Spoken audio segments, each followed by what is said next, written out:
Wishing to be satisfied what a degree of truth there was in a story which a friend, Beauclerk again, of Johnson's and mine had told me to his disadvantage, I mentioned to Johnson in direct terms, and it was to this effect, that a gentleman, the Honorable Henry Hervey, a footnote tells us, who had lived in great intimacy with him, shown him much kindness, and even relieved him from his springing house, having afterwards fallen into bad circumstances, was one day, when Johnson was at dinner with him, seized for debt and carried to prison.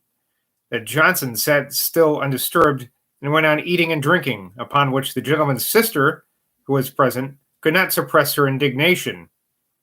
"What, sir," said she, "are you so unfeeling as not even to offer to go to my brother in his distress? You who have been so much obliged to him?" And then Johnson answered, "Madame, I owe him no obligation. What he did for me, he would have done for a dog." Johnson assured me that the story was absolutely false, but like a man conscious of being in the right and desirous of completely vindicating himself from such a charge, he did not arrogantly rest on a mere denial and on his general character, but proceeded thus: "Sir, I was very intimate with that gentleman, and was once relieved by him from an arrest. But I never was present when he was arrested, never knew that he was arrested, and I believe he never was in difficulties after the time when he relieved me. I loved him very much. Yet, in talking of his general character, I may have said, though I do not remember that I ever did say so, that as his generosity proceeded with no principles, or was a part of his profusion, he would do for a dog what he would do for a friend. But I never implied this remark to any particular instance, and certainly not to his kindness to me. If a profuse man who does not value his money and gives a large sum to a whore gives half as much or an equally large sum to relieve a friend, it cannot be esteemed as virtue. This was all that I could say of this gentleman, and if said at all, it must have been said after his death. Sir, I would have gone to the world's end to relieve him. The remark about the dog, if made by me, was such a sally as might escape one when painting him highly." On Tuesday, September 23rd, Johnson was remarkably cordial to me. It being necessary for me to return to Scotland soon, I had fixed on the next day for my setting out, and I felt a tender concern at the thought of parting with him. He said at this time, frankly communicated to me many particulars which are inserted in this work in their proper places. And once, when I had happened to mention that the expense of my jaunts would come to much more than I had computed, he said, "Why, sir, if the expense were to be inconvenience, you would have reason to regret it. But if you have had the money to spend, I know not that you could have purchased as much pleasure with it in any other way." During this interview at Ashburn, Johnson and I frequently talked with wonderful pleasure of such trifles which had occurred in our times in the Hebrides, for it had left a most agreeable and lasting impression upon his mind. He found fault with me for using the phrase "to make money." "Don't you see," said he, "the impropriety of it? To make money is to coin it. You should say get money." The phrase is, however, I think, pretty current. But Johnson was at all times jealous of infractions upon the genuine English language, and prompt to repress colloquial barbarisms such as pledging myself for undertaking, line for department or branch, as the civil line, the banking line. He was particularly indignant against the almost universal use of the word idea in the sense of notion or opinion, when it is clear that idea can only signify something of which an image can be formed in the mind. We may have an idea or image of a mountain, a tree, a building, but we cannot surely have an idea or image of an argument or a proposition. Yet we hear the sages of the law delivering their ideas upon the question under consideration. And the first speakers in Parliament entirely coinciding in the idea which has been ably stated by an honorable member, or reprobating an idea unconstitutional and fraught with the most dangerous consequences to a great and free country. Johnson calls this modern cant. I perceived that he pronounced the word heard as if spelt with a double E, heerd, instead of sounding it heard, as in most usually done. He said his reason was that if it were pronounced heard, there would be a single exception from the English pronunciation of the syllable ear, and he thought it better not to have that exception. He praised Gragner's Ode on Solitude in Dodsley's collection and repeated with great energy the exordium, "O solitude, romantic maid, whether by nodding towers you tread, or haunt the desert's trackless gloom, or hover o'er the yawning tomb, or climb the Andes' clifted side, or by the Nile's coy source abide, or starting from your half-year's sleep, from Hecla view the thawing deep, or at the purple dawn of day, Tadnor's marble wastes survey," observing, "This, sir, is very noble." In the evening, our gentleman farmer and two others entertained themselves in the company with a great number of tunes on the fiddle. Johnson desired to have "Let Ambition Fire Thy Mind" played over again, and appeared to give a patient attention to it, though he owned to me that he was very insensible to the power of music. I told him that it affected me to such a degree as often to agitate my nerves painfully, producing in my mind alternate sensations of pathetic dejection, so that I was ready to shed tears, and of daring resolution, so that I was inclined to rush into the thickest part of the battle. "Sir," said Johnson, "I should never hear it, if it made me such a fool." Much of the effect of music, I am satisfied, is owing to the association of ideas. That air which instantly and irresistibly excites in the Swiss, when in a foreign land the maladie du pays has, I am told, no intrinsic power of sound.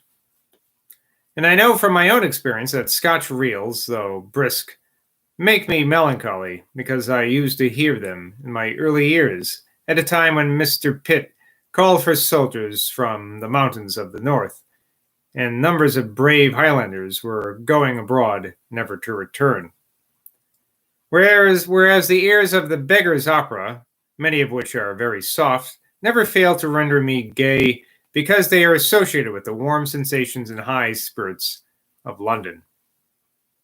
This evening, while some of the tunes of ordinary composition were played with no great skill, my frame was agitated, and I was conscious of a generous attachment to Johnson as my preceptor and friend, mixed with an affectionate regret that he was an old man, whom I should probably lose in a short time.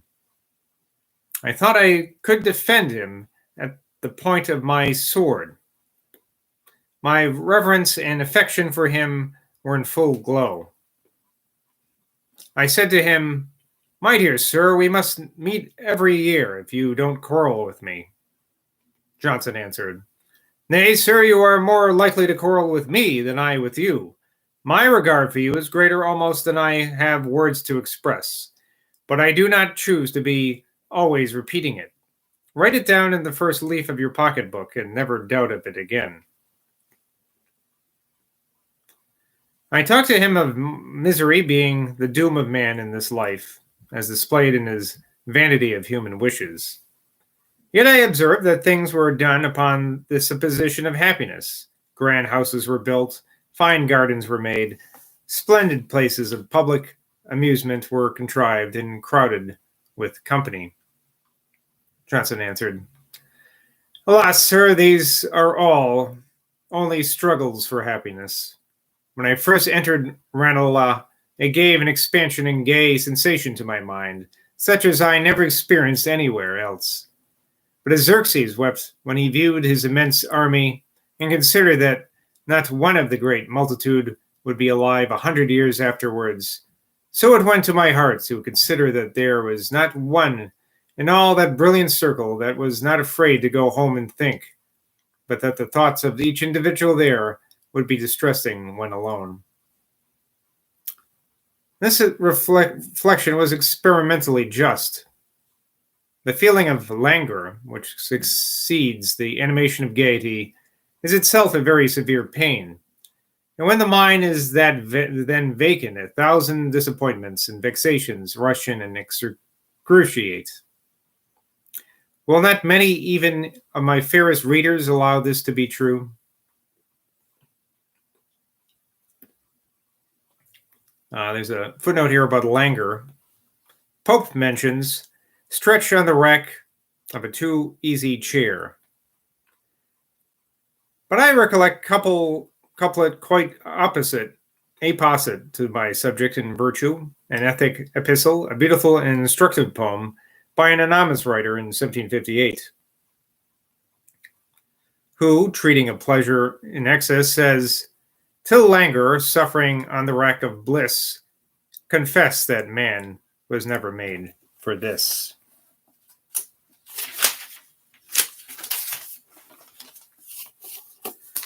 I suggested that being in love and flattered with hopes of success, or having some favorite scheme in view for the next day, might prevent that wretchedness of which we had been talking.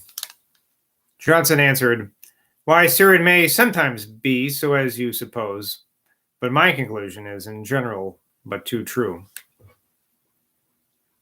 While Johnson and I stood in calm conference by ourselves in Dr. Taylor's garden, at a party late hour in a serene autumn night, looking up to the heavens, I directed the discourse to the subject of a future state. My friend was in a placid and most benignant frame. Sir, said he, I do not imagine that all things will be made clear to us immediately after death, but that the way of providence will be explained to us very gradually. I ventured to ask him whether, although the words of some texts of Scripture seem strong in support of the dreadful doctrine of an eternity of punishment, we might not hope that the denunciation was figurative and would not literally be executed. Johnson answered, Sir, you are to consider the intention of punishment in a future state. We have no reason to be sure that we shall then be no longer liable to offend against God. We do not know that even the angels are quite in a state of security. Nay, we know that some of them have fallen, and may therefore perhaps be necessary in order to preserve both men and angels in a state of rectitude, that they should have continually before them the punishment of those who have deviated from it. But we may hope that by some other means a fall from rectitude may be prevented. Some of the texts in Scripture upon the subject are, as you observed, indeed strong, but they may admit of a mitigated interpretation. He talked to me upon this awful and delicate question in a gentle tone, as if afraid to be decisive.